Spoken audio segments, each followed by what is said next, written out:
Welcome to Three Count Commentaries, the never forget edition of Three Count Commentaries, recorded actually on 9/11, as I just watched the never forget 34-minute documentary, and I watched the episode of Smackdown in question from September the 13th, 2021. So obviously I'm going to do a review of both of these and try to bring in what we learned from the documentary into the show and give some general thoughts about it.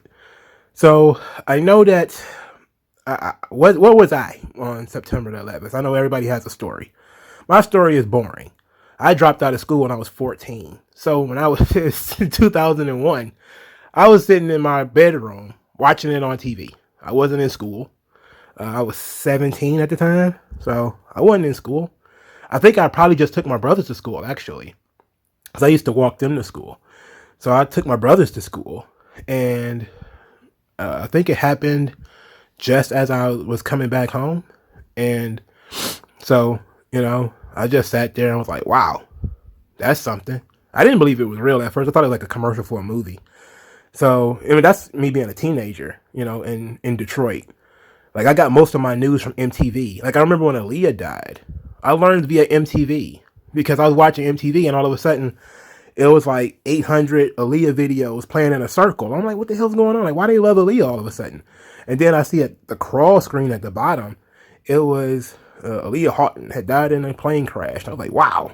So every time afterwards, I would see somebody, they would show more than one video of a rapper or an entertainer or something like that. They would like show like a block of videos. I'm like, are they dead? Because that's kind of like was my introduction to people showing blocks of videos.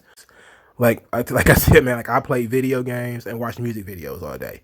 So I was really not in the bubble at all. I was oblivious to the rest of the world. I also did not watch that episode of Smackdown when it aired. I don't know why. Maybe I did see it and I just don't remember it. But I don't remember watching the September 13th episode of Smackdown. I had no real desire to see it. So when I thought it was the 20th anniversary of it, I was like, all right, I'll just watch it. Along with the documentary, since they're doing a documentary. If they didn't do the documentary, I probably wouldn't even watch the show. So, because it's one of these non-canon tribute shows. What on it actually matters. But I do know that all of a sudden, when I did some extra research to look up, the show, and I was saying to myself, I know Vince got shit for having this show, but I couldn't find anything. So I'm pretty sure like it was probably newspapers or something like that, especially since all of the other sports canceled. I'm almost certain Vince got shit for running SmackDown anyway. And I didn't see any articles. I couldn't find anybody that was criticizing him. But I did see a lot of the other sports commissioners saying, like, we're not running out of respect, in mourning for what took place on 9/11. And then I started hearing people, as you are in the wrestling space, in the wrestling journalist space, people saying that Vince shouldn't have ran the show, and it was selfish, and it was an opportunity to brand. It was an opportunity to grandstand. And I was thinking about it, like I would think that the biggest problem would be the security risk. If anything, like it's a big security risk to run a big show. And while people are still buzzing about what happened, like they still hadn't, not to be grotesque, they still hadn't found most of the bodies yet. There were people still dying, to be quite honest. And then there was people still dying from smoke inhalation and everything like that months and years later. So it was a strange time to run a show. And it's like the pandemic. Because like remember when the pandemic in 2020 happened, people were saying, shut it down. Just shut it down. Shut everything down. If the NFL ain't running, if the NBA ain't running, then nobody should be running. And, it's amazing that people just start getting into it's just a stupid wrestling show. Don't run it. Just stop everything. And then when you do it, people are kind of glad that you did. And I think that was kind of the response from what I saw. Like as I was looking up articles, I saw quite a few, especially like oddly enough, dirt sheet reporters saying that they were glad that the show happened. So I was like, wow. You know, especially was thrilled about the Vince McMahon opening speech, which we'll get into in a minute. I know I'm doing a long preamble here, but I wanted to find the criticism, but I couldn't find any. Maybe it's probably under a paywall, or it's in a book somewhere that I haven't read, or it's in the archives of some like PW Torch or some crap like that, and I don't have access to that. So maybe it's there, but I didn't see any. But I know it's there because I saw people tweeting about it when the anniversary documentary came up. I saw people talking about it, and I saw some podcasts, which I'm not going to name, that was putting a negative spin on it, which, you know, is their right to do. I don't really have a feeling one way or the other about it. It's the same thing with the pandemic. I understand why Vince did it, or I understand why he wants to do it, and it's smart. You know, if everyone is scared, you show that you're fearless. And that's the kind of, you know, that's one of the reasons why I think Vince is, you know, very unique, a very different kind of human being. You know, his way of showing respect is to continue doing what he does and not to take away from what you're feeling. It's like a funeral, you know, like some people at the funeral, they're mourning, they're crying, they're breaking down, they're, you know, weeping all over the place. And other people are at the funeral, turn the music up, you know, pour the alcohol in, you know, eat the chicken and the spaghetti and laugh and joke and tell stories. That's how they deal with loss. And I think sometimes in our society, you know, if you want to say that, is that we don't have that mutual respect for different types of mourning. That in some ways we say, if I feel bad, then everybody needs to feel bad. If I'm happy, then everybody needs to be happy. Instead of saying, this is how they choose to deal with this issue. Even if it's security risk, as long as the people who are taking the security risk are okay with it, because I understand the pandemic was the same way. It's a security risk. The world is shut down. And this was the same way. The world essentially shut down for a couple of days. I mean, it's understandable. And I think sometimes we do need to have a respect for the diversity of how some people behave at funerals and how other people behave at funerals. And there's no wrong way. Well, there is a wrong way to behave at a funeral. That's to be kind of belligerent. If you've ever been to any hood funerals, and not necessarily even hood, I've been to some funerals in the barrio. It's nuts. And let's get into this damn thing. It's been almost 10 minutes. All right, so let's talk about the documentary first. So the documentary, they tell the story of, you know, Raw. They had Raw on the 10th of September. They were in San Antonio. Heyman was on the creative team. Bruce Pritchard was watching the Today Show the next day when everything happened. And he called everyone in to watch it. Vince was saying like, hey, you didn't know if he was being in danger. You don't know if he's being invaded.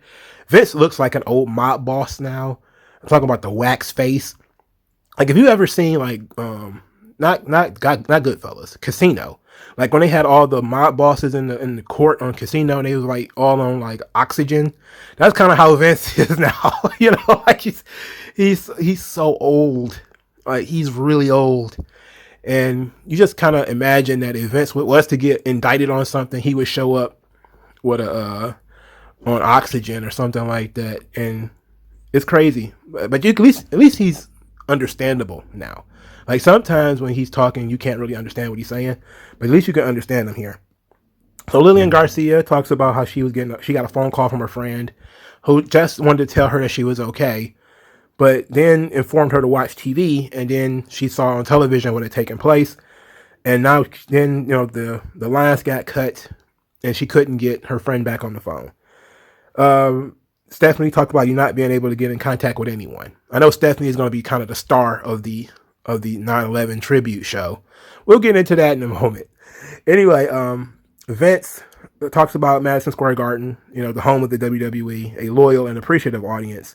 And Heyman, who's also from New York, talks about, you know, hey, there's a sense of invulnerability when you're from New York.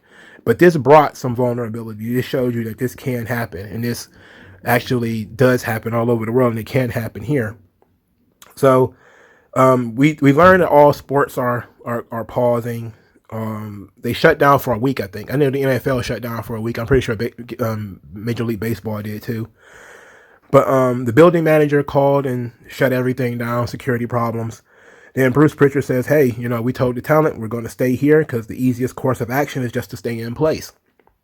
And Edge talked about there being no planes and no traffic. ESPN, Trey Wingo was in this documentary, which is really strange. And then we get President Bush. President Bush with his, which is actually a pretty great quote. These acts shattered steel, but they cannot dent the steel of American resolve, which I think is a really good presidential quote. I wonder who wrote it. In any event, this kind of inspired Vince to continue the show, to do the show. And Vince says in this documentary, I felt like I had to fight back in some way. That makes sense. Again, some people did take this as a personal attack, as a personal affront, and they were going to fight back in some way of fighting back. Some people, picked on, Muslims and all that kind of stuff, which was the wrong thing to do. Other people decided they were going to be in defiance of, fear. And that's one good way of approaching the situation. And Bruce Prichard talked about how everything was tragedy. Every time you turned on TV, it was tragedy, tragedy, tragedy. He says, can we offer something other than tragedy? And I think that's a very important piece. And I like that, people think about that in that way. That when something bad does happen, it is on TV all the time. And people do become obsessed with it. And people do, because the media uses tragedy for their own benefit, which is very strange that I saw people say that, that this was a chance for the WWE to be opportunistic and take their, brand and doing all this kind of stuff. I'm like, what do you think CNN does? CNN wants school shootings every weekend because they could talk about it and get good ratings from it. What do you think they could talk about, the vaccine hesitancy, or they want more COVID deaths, and all this kind of stuff because they get money from it. The media literally makes money off your misery. Vince can't make any money if he makes you miserable. It doesn't make any sense. It's an opposite incentive structure. The media makes a lot of money off of your misery and your curiosity and your pain. The media really does. Vince doesn't. He makes money if he entertains you, he makes you happy to a degree. Of course, he's not going to make you perfectly happy. So his incentive structure is different. And his incentive structure would push him to do this. Because if people would rather, what would you rather do? 18,000 people sit at home in their house scared? So that's kind of a good question to ask people, but I'm never in those positions to ask those questions. In any event, Vince says he wants to do it, but he wants to do it for all the right reasons. So he decided to have a live show on a Thursday episode of Smackdown. Vince says the building manager was all for it. The TV ideas, the TV people were all for it. Of course, I couldn't find any direct quotes, but I did see that some city officials in Houston probably were not thrilled with this idea. But they likely didn't have the ability to shut it down. So they just spoke about it in probably the local media or something like that. But I'm pretty sure if the city of Houston didn't want it, they could have shut it down. They could have just, said no.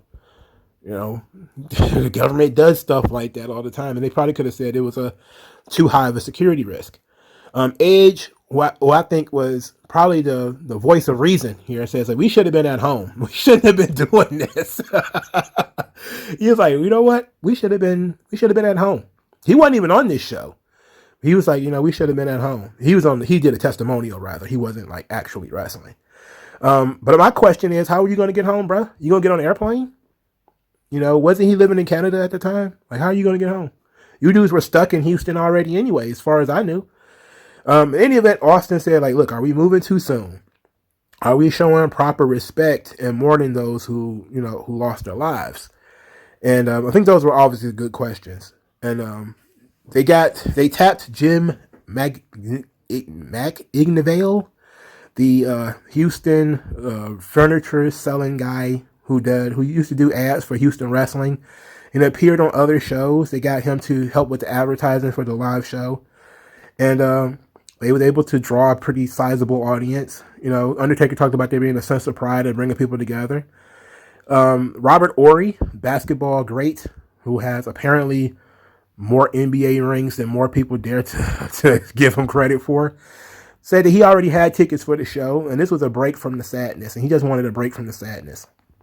They also talked about how tight the security was, that there was police dogs and cops everywhere.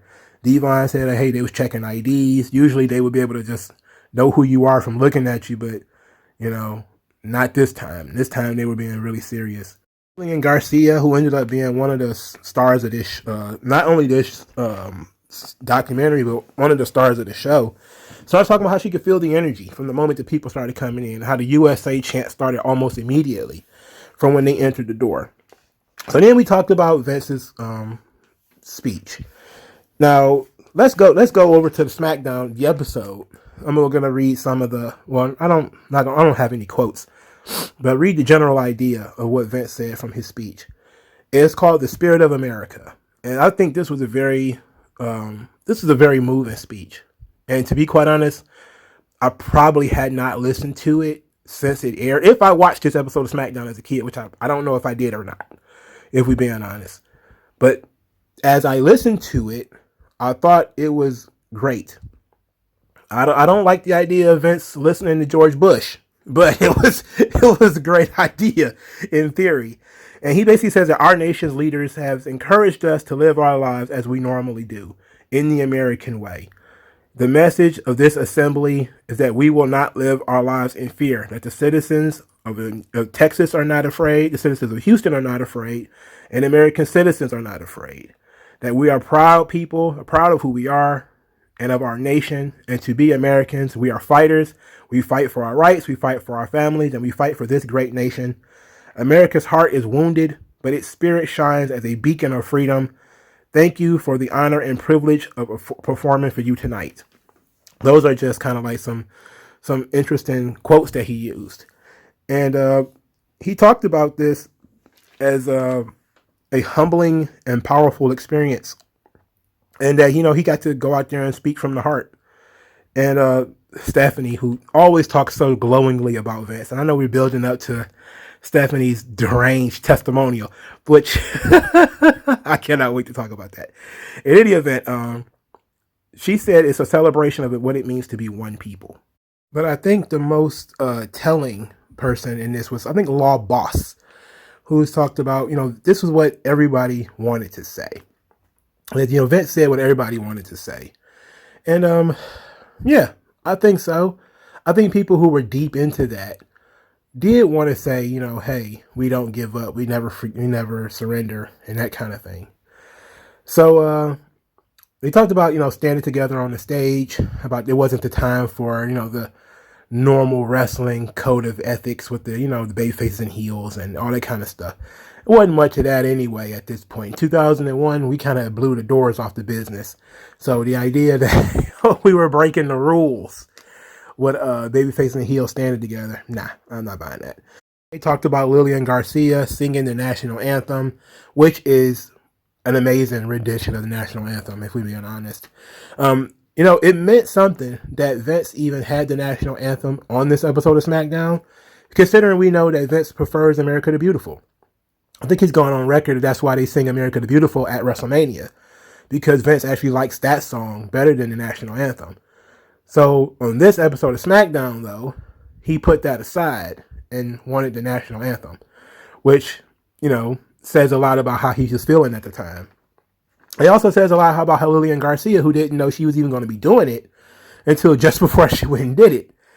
And, you know, she talked about how The Rock encouraged her, and she felt a lot of pressure in having to do it, especially since she was still in a situation where she wasn't sure if friends of hers who were in New York, whether they was okay or not. You know, she was still kind of, you know, in the mid parts of this whole thing herself. And X-Pac said this is the most memorable thing of the night. And to be quite honest, I walked away from that one episode remembering Vince and Lillian Garcia. And that was like the first 10 minutes of the show, I think. You know, the rest of the show was, you know, here and there, but we'll get into it. But Vince and Lillian Garcia really did steal the show with what they did. and they were excellent. Both of them ruled. Molly Holly talked about the enthusiasm of the crowd growing as the show went on, and that everybody was out there to entertain, as far as the boys were. And Booker T said, like, it wasn't about the matches. It was about the connection with the audience, which I also believed. The testimonials. The testimonials, they didn't talk about too many of the testimonials. They also didn't show that many of them. They played, I think, part of Ivory's, part of The Rock's, part of Edge's, and part of Bradshaw's. They didn't show the important part of Bradshaw's, though. I can't wait till we get to Bradshaw's testimonial. My God. Bradshaw. Bradshaw was as insane as Stephanie. And I love it. I love it. I love it. I love it. I love it. Anyway, they also talked about the dark match. The dark match was Rock versus Austin. They didn't even bother to say who won or what happened, but that they went out there to entertain the audience. And, Austin said he was born and raised in Texas, and it meant a lot to him to represent Texas in that point in time. And then Vince, of course, says that, hey, when it was over, I was glad it was over, because everybody had gotten out of there safe and, it all went off without a hitch. Then he said, like, okay, the next month, October the 14th, there was a house show in Madison Square Garden. And they got a chance to thank the first responders and do something special for them. And actually got to go visit Ground Zero. And that was all very interesting. It was all very moving stuff. Just never forget documentary. So let's go through the episode now of SmackDown, of which I took copious amounts of notes. So I don't know how long this video is going to be. I really don't. So afterwards, for some reason, usually on these tribute shows, kayfabe goes out the window, but they were still doing like Alliance versus WWF stuff. And, JR is like, the Alliance and the WWF are working together. I'm like, yeah, whatever. So Edge had his testimonial. Let's go through the testimonials first. Edge says, no, maybe nobody cares what he thinks or what he has to say in this point in time. But their job is to bring smiles on faces, and that's really what they're out there to do. So that's pretty much the long and the short of what he had to say. Ricky Santana, a WWF agent, says that he was mad, that he won't live in fear, and that he commends the fans and the WWF for standing up. All right, go ahead, Ricky. Then you had Chris Jericho. No, let's back up because you had Terry Runnels. Terry Runnels talked about, from the perspective of a mother, all the children who lost their families. She felt like that was very heartbreaking, which I can deal with that. The Rock was just blinking and looking off camera a lot. I think I was like, Rock, are you being held hostage? He just kind of like, I don't. It's very difficult to talk about. I don't know what do we do here? What are we doing? Anyway, he said that can't comprehend the pain and the suffering of the families of the first responders, and it was difficult talking about it. But all he can do is offer his condolences and to ask people to stay strong. So Jim McIngvale says that he wants to give his prayers to the families and to celebrate American freedom, and that glad the WWF got back to work. Chris Jericho, now this is what I wanted to talk about. Chris Jericho. He says, I'd rather be in New York City sorting through the rubble to see if I can help.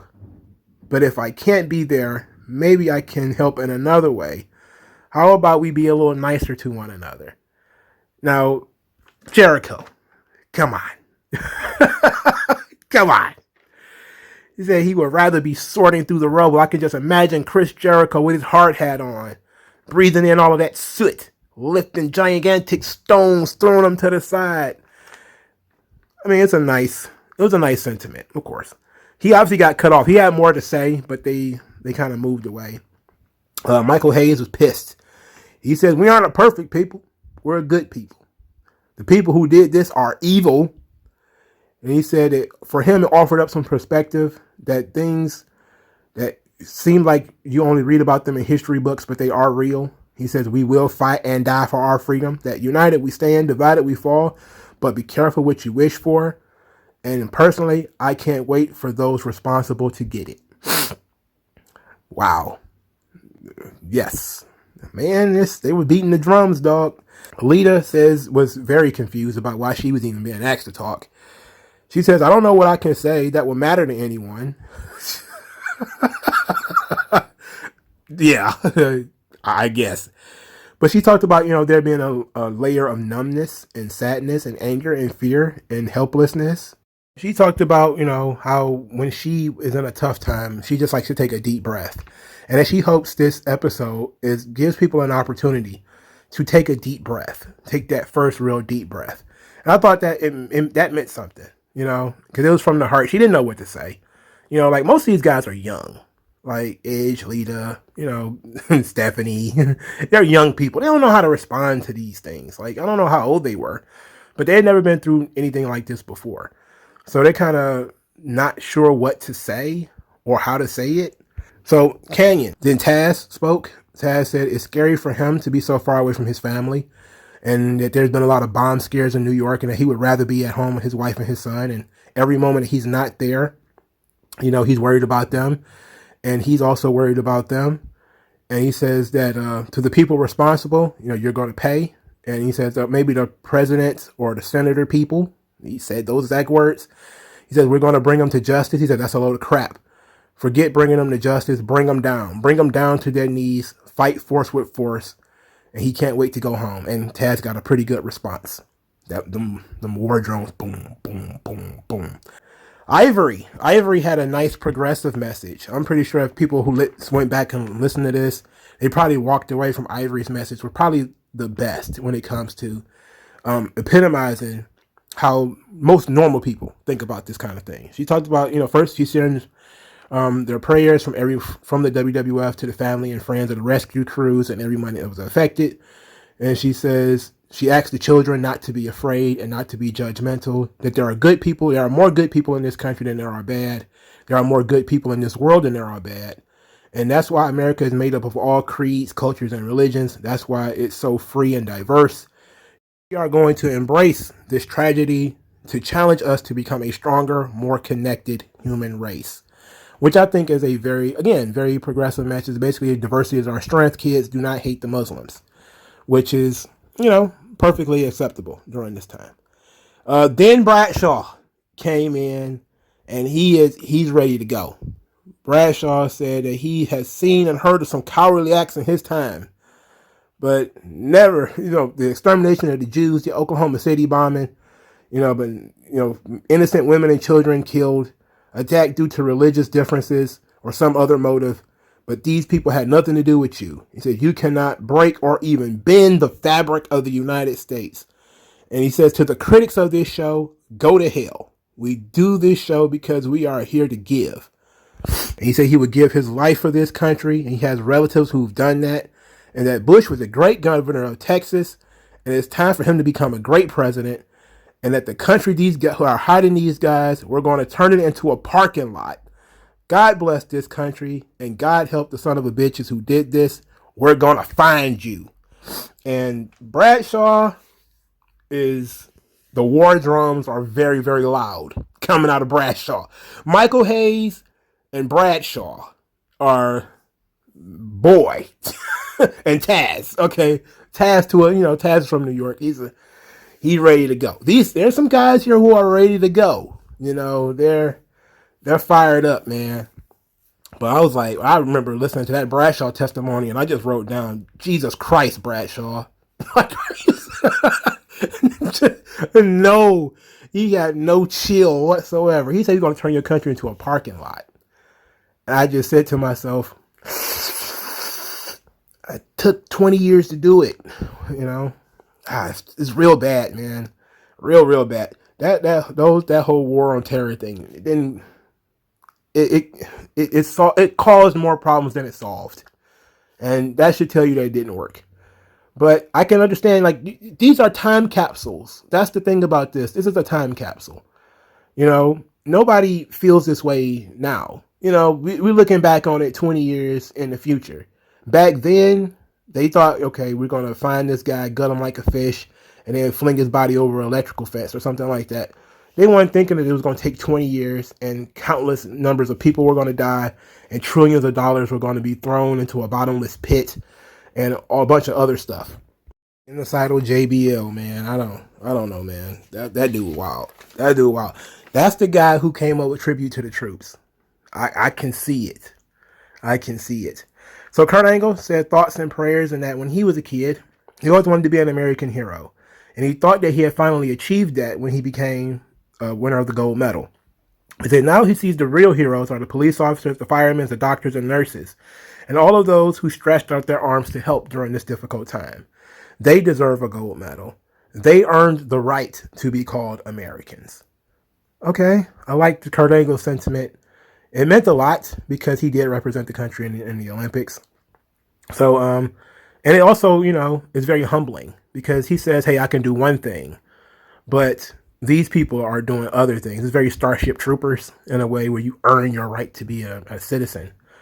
But it also means a lot for a lot of people because, you have to ask folks, like, are you willing to go in there and, even if the building doesn't fall on top of your head, are you willing to inhale the soot and all other type of pollution that came from 9/11? And most people would just say no. So when people can do things that you can't do, or they're doing things that you're not willing to do, you do have to take a step back and, at least give them a respectful nod. And I can appreciate that. So Lance Storm, who I think probably had another one of the more interesting testimonials here, it says that things shouldn't happen like this in the world. He's not an American. He's not even from this country. He doesn't live here. But everywhere I stepped, my family were worried about me. Every day I'm not home, I will worry about them. This infects us all over the world. This infects us all. And I think that Lance Storm took it to a different level. And it was probably something that a lot of Americans didn't really want to hear because he's a Canadian. He need to go back to Canada. But at the same time, he's right. Because when something crazy like this does happen, it does affect other countries. People are watching. The world is global, whether we want it to be or not. And everyone is paying attention. And when bad things happen, especially when bad things happen like in Europe, we'll talk about William Regal in a minute, because he basically put it on blast. He'll be here in a second to talk about England. But it does affect everybody. It does put everybody on their toes, because you never know when it will happen next. Was it random? Was it planned? At the time, they kind of had an idea that it was planned. They didn't quite know how planned it was. That may have been planned 2 or 3 years ahead of time.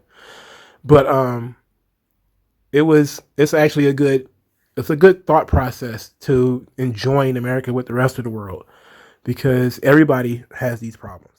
William Regal says, coming from a country where there's a threat of terrorism all the time, can explain the feelings, anger, and sadness, because now we have to get on with our lives. Good to see people rally around, do the best that they can, and that life can continue. And that's what this is all about, showing that life will continue. So, England, they've been dealing with those runaway trucks of peace for a long time, a very long time. And William Regal's kind of woke to this even back then. He couldn't say this on TV today. He wouldn't be able to say this on TV today. He wouldn't be able to even mention this on TV today. Well, Bradshaw wouldn't have got away with what he said either, or Michael Hayes. But it's true. Like, England has an inordinate amount of terrorism, and it's not really talked about a lot. It's not really discussed that much. I mean, decades of runaway immigration. It's been weird. It's a wild thing to see. And I don't want to make this about, Muslims or anything like that, because I don't believe it's like all Muslims. I have to believe it's always a subsection of a subsection. But it only takes 1 or 2 people to really cause a lot of damage. And you can see that in any given population. If you've got 5 people and only one of them act up, that one person could cause problems for the other 4, And you can see that whether it's terrorism or whether it's kids in a classroom. If it's 40 kids in a classroom, one kid wants to start throwing paper, spitballs, turning over the desk, refuse to do homework, and all that kind of stuff. It starts to affect all the other kids too. So England, even if you bring in 10,000 Muslims, and of those 10,000, 10 starts, throwing rocks at people or stabbing people or doing trucks of peace or whatever the hell they want to do, it's going to seem inordinate compared to all the other people who aren't doing that shit. It's going to cause a problem. And, people have to be respectful of that. And you have to be aware of that. And you can't run from it. Like, you can't fix the problem if you keep running from it, if you keep denying it. Like, one thing that I don't like, and I think it's about time for me to say it here, because if you got this far in the video, you probably actually care what I think at this point. When it comes to what happened, what took place, it's continuously been the right wing opinion that they did this because they hate our freedoms, and it's been the left wing position that they did this because we interfere so much in the Middle East. The truth is, it's both of those things. Sometimes the left and the right get too mixed up in who's right and who's wrong. Instead of saying, maybe we're both right. Maybe we shouldn't be so mixed up in the Middle East. Maybe we shouldn't have been backing the Shah in Iran or giving guns and stuff to the Mujahideen. Maybe we shouldn't have been doing that stuff. But they also don't like our freedoms. And some people, like, I remember when I was like a hardcore leftist, like damn near a socialist, I didn't know what that meant. Like, I would always ask these people, like, what do you mean they hate our freedoms? Like, and now I know what it means. What it means is not everybody, not every culture wants everything. Like, there are certain things that they would have to give up in order to get certain things. For instance, if they wanted movies, if they, American culture, they want movies, they want Starbucks, they want McDonald's, they want, all that kind of stuff. There's certain things they'll have to accept. This is another thing we deal with China. Because our stuff is made for Americans. It's not made for people in Afghanistan or whatever, or in China. Well, it is now, but it wasn't back then. But they have certain cultural norms that they don't like. Something simple as how women dress. They don't mess around with that. They don't like that. And they probably see it as an affront that our society is pushing that into their society. Like if you saw pictures of Iran, but when the Shah was in power, and you had women on the beach, they were in bikinis and their hair was out, and then the Islamic Revolution happens, and now everybody's bundled up like a Christmas present, and it looks all drab and dreary, and you have to say, well, maybe that's what they wanted. Cuba was the same way. Cuba, under Batista, was a freer society, but America was treating it like a whorehouse. They were going down there. The mob was all involved with Cuba and everything. And then Castro takes over, and it's a communist hellhole, and everything is shit. Like, sometimes people just do not want, the lifestyle that America provides. Some people are against it. They're against the inequality. They're against some of the more vulgar types of things. Like, I remember reading some pretty pro-Cuban revolution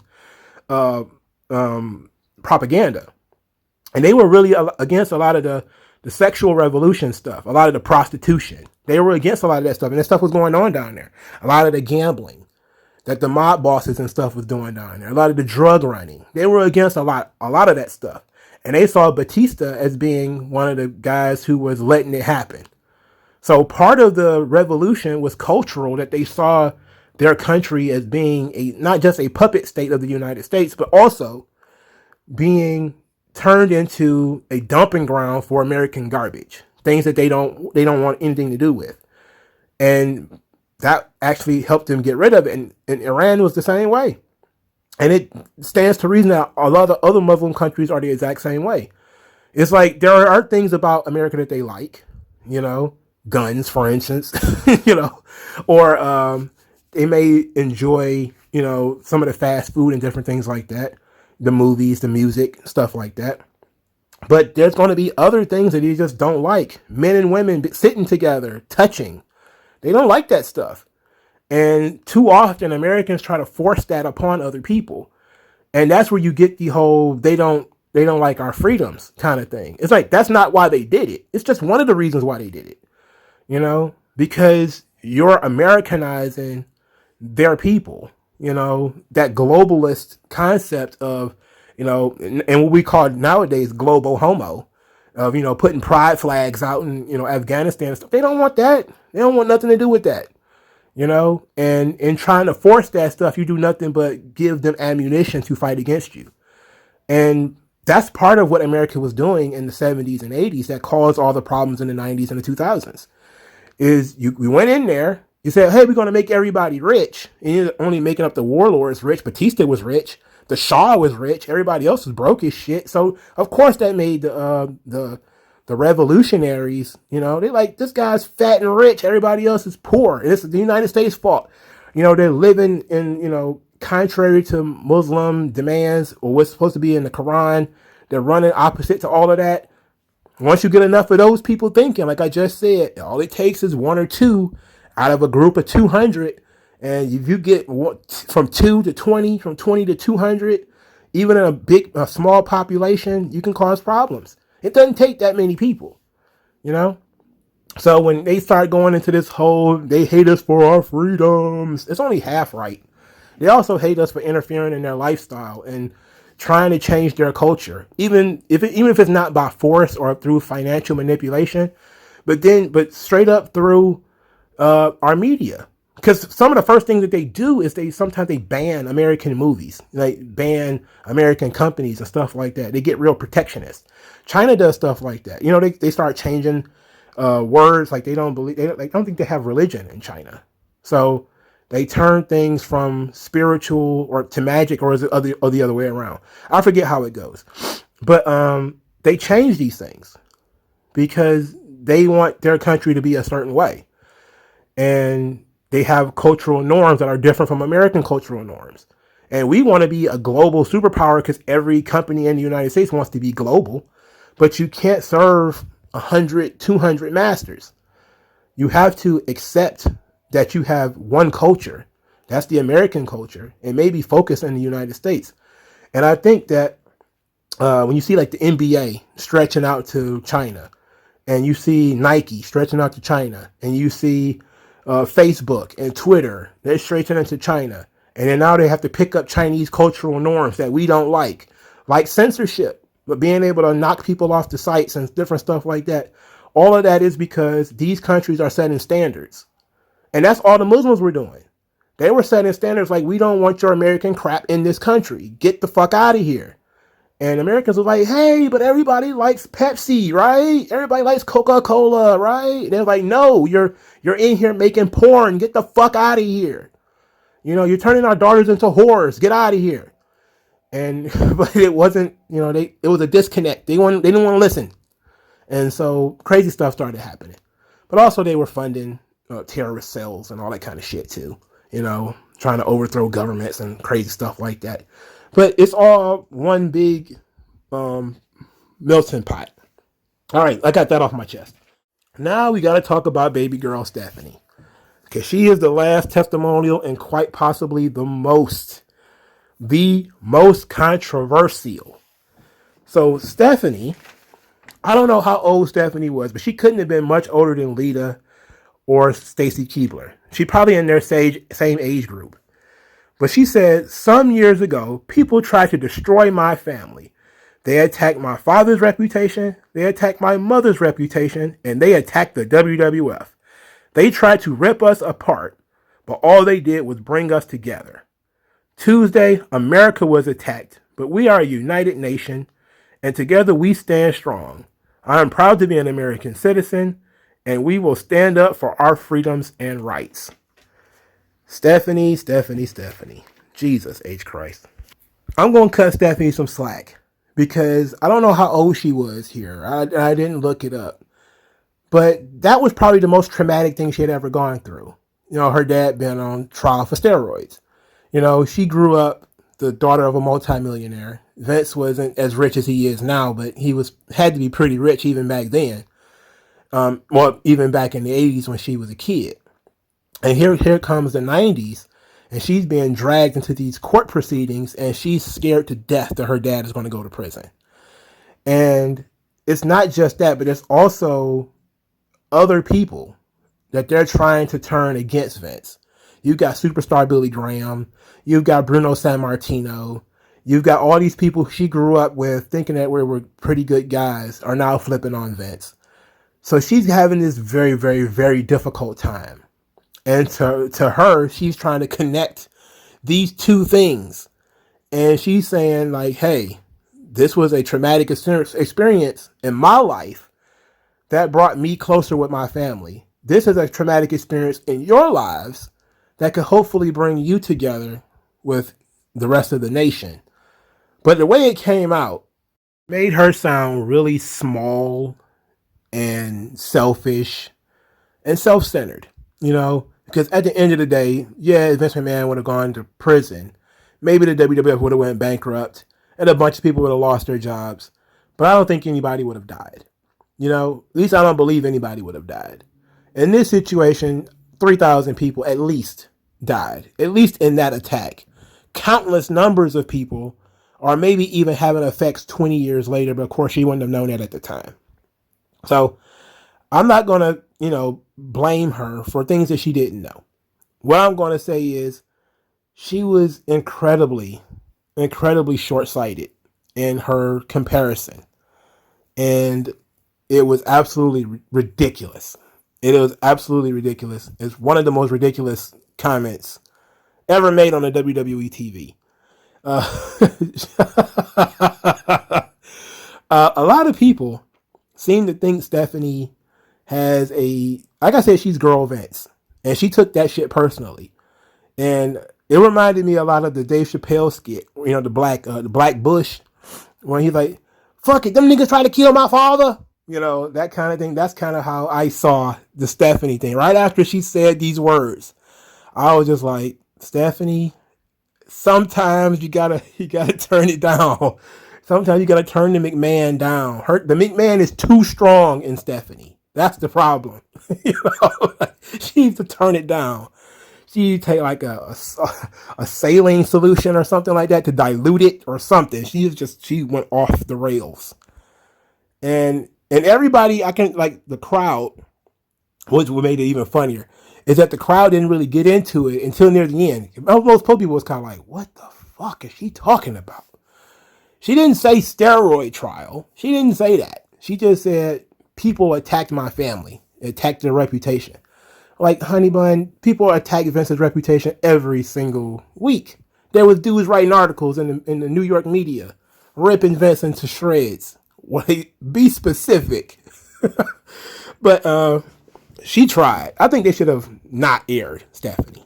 I'm pretty sure there were other people that they could have aired other than Stephanie. They really should have not gone with Stephanie. But that was bad. That was not Stephanie's finest hour. It was Vince's finest hour, but it wasn't Stephanie's. Stephanie, she went backwards on this thing.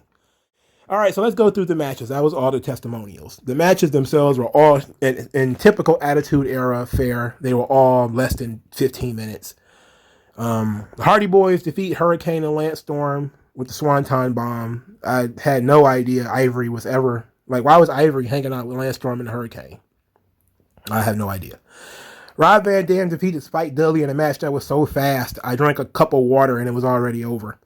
Rob Van Dam was super over, and hardcore champion. I hate that damn hardcore belt. I really do. I'm glad it's gone. That belt sucked. Christian lost to Chris Jericho via a roll-up, another very, very quick match. They cut promos before this match too, but neither one of them really said much of anything. Jericho just got an opportunity to do his spiel about calling Christian a jackass. He called him a jackass of the year and mocked his opening theme song. X-Pac and Albert, Lord have mercy, they actually booked X-Pac and Albert. Whew. X-Pac, I think he was an undisputed cruiserweight champion around this time. He had the cruiserweight title and the light heavyweight title, right? X Factor, one of the worst stables ever put together. Very, very, very bad stable. The drizzling shits. Because Justin Credible and Albert, they're not good. X-Pac is good, but you surround him with shits. Matt Bloom is not any good. PJ Polacco is not any good. I know some people think that Justin Credible was good because they were the smoke and mirrors of ECW, but trust me, he's not good. You know, he looks like an unsharpened pencil and a penis. So The Rock absolutely humiliates Shawn Stasiak, and I forgot this even happened. I forgot that The Rock had a long-running storyline with Shawn Stasiak. For some odd reason, Stasiak was obsessed with beating up The Rock, or trying to. And The Rock was just easily dodging him and avoiding him.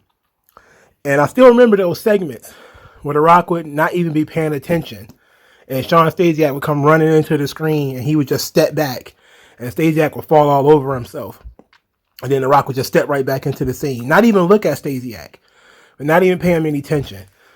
And they played into that here. And it was brilliant. Rock comes to the ring. He issues an open challenge. Sean Stasiak comes out with, I believe it was Stacy Keibler. He comes down there and Stasiak runs to the ring. He runs at the Rock. Rock throws him over the top rope. Then again issues his open challenge. Is there anyone going to come out here? Stasiak is disappointed, upset with himself. He kind of goes back up to ramp and he stops halfway, turns around, and comes back. He runs at the Rock again. The Rock again sidesteps him, throws him over the top rope. The crowd is like cracking up at this point. This is what they came for, because this was the good stuff. This was the good comedy stuff that they came to see. And so The Rock, after he tossed this guy, he issues an open challenge again. And here comes Sean Stasiak one more time. And Rock stops him. Says, "What is the matter with you?" And Stasiak just stands there. Rock says, "Every week you come out here knocking yourself out. Do you like that?" And Stasiak was like, "No." He's like, "It's embarrassing, isn't it? And it probably hurts." And he says, "You're going to talk like two adults. And we're going to talk about pie." And then the crowd is like going crazy at this point. And then he asks Sean Stasiak if he likes pie. Stasiak says, "I hate pie." Of course he gets a huge boost. This was worth the price of admission. This was really good. So Rock says that The Rock likes pie. Houston damn sure loves the pie. But he says, "You don't like that, And he kind of does a little thing with his shoulders and his waist. And he goes, "You don't kind of like that strudel, do you?" And Stasiak was like, no. He's like, "Well, to each his own." And then he saw Stacy Keibler in the back. And he looks at her. And everybody is laughing at this point. And Stacy Keibler is grinning. And she grinning hard as hell. And The Rock is in the ring. He's not even doing that much of anything. He's just standing there. And the people are laughing. And he's like, "Let The Rock get it out. Let The Rock get it out." And he asked her if she likes the people's strudel. To which Stacy, of course, loves it. Then, of course, Stasiak, he's a man on a mission. He's focused. He says he wants his WCW title shot. The Rock says, "Okay, you'll get your WCW title shot. But you have to understand that WCW title means everything to The Rock." And he says, "Shake The Rock's hand, and then you'll get your WCW title shot." So Sean Stasiak shakes The Rock's hand, gets pulled in, rock bottom, 3 count, and it's over, of course. This was brilliant. This was really good stuff. I've always said that The Rock sort of killed wrestling to a degree with stuff like this because he can do 5 to 10 minute stand-up comedy routines. He can do the scripted promos, right? Because he knows how to make it his own. He knows how to add things to it. Like, it wasn't just the material he was given. Booker T defeated the Big Show. Big Show. Jesus H. Christ. So he kicked out of 2 scissors kicks, only to get beat with a running Harlem Hangover. You know what? I like the Harlem Hangover. I wish Booker T had used that move more often. And Booker T was the first heel to win all night. Everybody else who won was baby faces. Lita defeated Ivory. I think they should have given them more time. Ivory was actually a good wrestler. Twist of Fate and the Moonsault match was pretty quick, short and sweet. Test and the Dudley Boys defeated Tajiri, William Regal, and Scotty 2 Hotty. Scotty 2 Hotty got the worm in, and I forgot how over the worm was. But you had the entire arena just going nuts for the worm. And when people try to tell me that wrestling is stupid today, please tell me that wrestling was much better back then when you had fucking Scotty 2 Hotty doing the worm. Come on, man. This this was the shits. I think Test and the Dudley Boys were heels too, because Sky Too Hot is definitely a babyface. I guess it didn't matter anyway because the match was probably all of like 7 minutes. And Kurt Angle defeated Rhino with the Angle Slam, and Angle actually kicked out of the Gore. You know, a version of the Gore. You know, they didn't bury it by having, you know, immediate pin. It's like, you know, Rhino took his time to, you know, let Angle recuperate a little bit. So Angle led the big USA chant at the end, you know, draped himself in the flag. And that was the last image we saw going off the show. As far as the matches is concerned, it wasn't much. But, you know, the show was, again, an opportunity for people to escape. You know, if we were doing like the Benoit show was much better than this. I know it'll probably never be seen again, but the Benoit show was much better than this. The Eddie Guerrero shows and stuff like that was better than this because they actually, you know, did things and let matches go. This was basically, you know, let's get through it as quick as possible. They did a little bit of something, but not much of anything. And that was pretty much it. But so I enjoyed this trip through this time capsule of Never Forget 2001. The documentary was pretty good. I had no problem with the documentary. The episode of Smackdown was what it was. You know, Vince killed it. Lillian Garcia did a great job. I liked some of the testimonials. Stephanie, of course, stole the show with her insane ramblings. But I enjoyed this whole time capsule trip through 2001. And hopefully you guys did too.